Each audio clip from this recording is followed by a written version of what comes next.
अस्सलाम वालेकुम। वालेकुम सलाम। अस्सलाम वालेकुम। सबसे पहले आप अपना नाम बताइए। मेरा नाम हशमत है।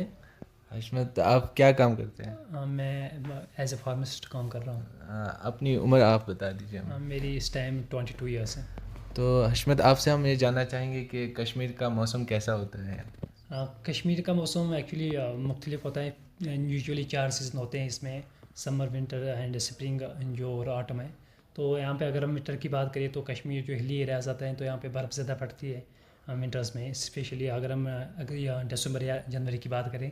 उसके बाद जब मार्च की बात करें स्प्रिंग की, यहाँ पे जो हॉर्टिकल्चर जो एरिया है उसकी वजह से जो स्प्रिंग का मौसम है यहाँ पे खुशगवार रहता है। उसके बाद गर्मी इतनी मतलब मैक्सिमम यहाँ पे 35 डिग्री हुआ है, उससे कम ही रहती है। वैसे गर्मी में ज़्यादा से जून टू जुलाई जो दो महीने तो वो ज़्यादा गर्म होते हैं। एंड इसके बाद जो ऑटम का सीज़न रहता है वो वहाँ पे जो हम यहाँ पे कल्टीवेशन का वो सीज़न होता है, तो उस टाइम भी गर्मी ठीक ठाक रहती है। तो आप कौन से मौसम में ज़्यादातर बंद जूते पहनते हैं? अगर हम जूतों की बात करें, अगर हम कश्मीर की वैसे बात करें तो यहाँ पे हम मैक्सिमम टाइम जूते ही पहनते हैं, क्योंकि यहाँ पे मौसम जो है एक तो हिली एरिया है, दूसरी बात यहाँ पे बारिश ज़्यादा टाइम पड़ती है। तो उसके लिए हम अगर हम देखें तो 8 से 10 महीने तक हम जूते ही पहनते हैं। एंड जब हम आउटडोर जाते हैं ज़्यादा तो जूते पहनते हैं, क्योंकि बारिश कभी भी गिर सकती है। ठीक ठीक। तो आप हमें ये बताइए कि आप रोज़ाना कितने घंटे जो ऑन एन एवरेज जो जूते हैं वो पहन के रखते हैं? अगर हम रोज़ाना की बात करें, अगर हम आउटिंग की बात करें तो 5-6 आवर्स हम जूते पहनते हैं। एंड अगर हम यूजुअली वैसे अगर हम ऑन एन एवरेज कह सकते हैं तो 2-3 आवर्स हम जूते पहनते हैं। तो क्या आपको लगता है कि ये जो मौसम है, ख़ास तौर पे जो सर्दी का मौसम है या जो बरसात का मौसम है, वो आपको ज़्यादा टाइम शूज़ पहनने रखने पर मजबूर कर देती है? हाँ हाँ जी हाँ, जैसे आप मैंने अभी बताया, जैसे यहाँ पे कश्मीर का मौसम यहाँ पे ऐसा ही है कि हमें यहाँ पे जूता ज़्यादा टाइम लगाने पड़ते हैं। तो वो इफ़ेक्ट यहाँ पे पड़ता है, क्योंकि जो बारिश होती है या कभी विंटर्स में जो बर्फ़ पड़ती है तो उसकी वजह से हमें जूते ही पहनने पड़ते हैं। तो जैसे कि आप कह रहे हैं कि जूते पहनने पड़ते हैं, तो आपके पाँव में कभी फंगल इन्फेक्शंस का आप शिकार हो गए हैं क्या? जी जी, फंगल इन्फेक्शंस में मेरा जब विंटर्स का यूजुअली जब विंटर का सीज़न होता है तो उस टाइम बाहर ज़्यादा ठंड होती है, तो उसकी वजह से फंगल इन्फेक्शन के चांसेस ज़्यादा रहते हैं। या अगर हम कभी जो बरसात स्प्रिंग के सीज़न में हम देखें तो उस टाइम भी फंगल इन्फेक्शन का होना मतलब थोड़ा ये हो जाता है।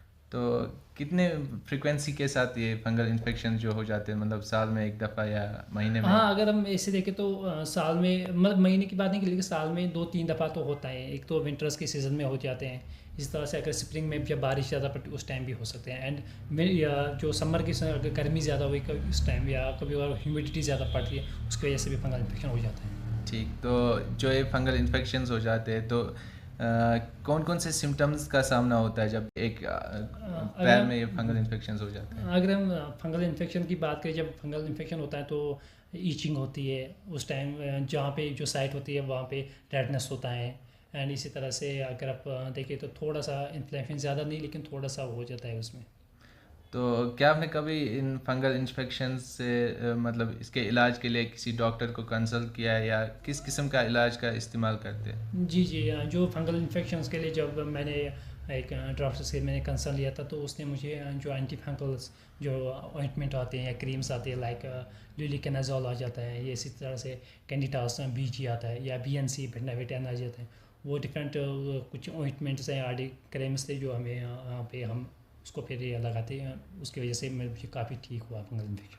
तो क्या आपको लगता है कि किसी ख़ास मौसम में ये जो फंगल इन्फेक्शंस है इनका इजाफ़ा हो जाता है? अगर हाँ, तो कौन से मौसम में? हाँ, जो मौसम की अगर हम बात करें तो ज़्यादा विंटर्स में चांसेस होते हैं एंड स्प्रिंग में ज़्यादा चांसेस, क्योंकि उस टाइम बारिश ज़्यादा पड़ती है या बाहर जब बर्फ़ पड़ती है तो उस टाइम हो जाते हैं बर्फ़। तो इस वक्त आप प्रेजेंट टाइम में इस इन्फेक्शन से बचाव के लिए कौन कौन से तदाबीर का इस्तेमाल करते हैं? हाँ, अगर हम प्रेजेंटली बात करें तो ल्यूलिकेनाजोल एक ऑइंटमेंट आता है एंटी फंगल का, वो हम या क्रीम आ जाती है, वो हम इस टाइम यूज़ करते हैं। मैं इस टाइम वो पर्सनली यूज़ करता हूँ। तो ये जो तदाबीर है, आप कह रहे हैं कि ऑइंटमेंट का यूज़ कर रहे हैं, तो कितनी मुफीद आपको ये साबित होती है? ये मुझे इसका रिज़ल्ट, इसकी एफिकेसी मुझे बहुत अच्छी लगी। एंड इसका जो लगाने का एडमिनिस्ट्रेशन है वो भी ठीक है। एंड वो थोड़ा जेली टाइप नहीं होता है, थोड़ा क्रीम टाइप होता है, तो वो लगाने में आसानी हो जाती है। जैसे कि आप बात कर रहे हैं कश्मीर की, तो कश्मीर के मौसम के हवाले से अगर हम बात करें, जो हमारा ये फुट हेल्थ है इसको बरकरार रखने के लिए कौन-कौन से मतलब मसाइल का हमें सामना करना पड़ता है, ख़ास तौर पे अगर हम बात करें जो फंगल इन्फेक्शंस के हवाले से?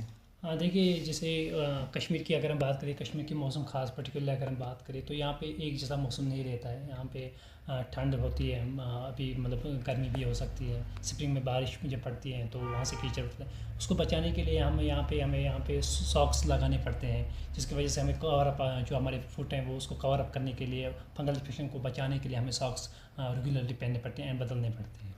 तो क्या आपने इसके खिलाफ कोई प्रिवेंटेबल तदाबीर इस्तेमाल की है?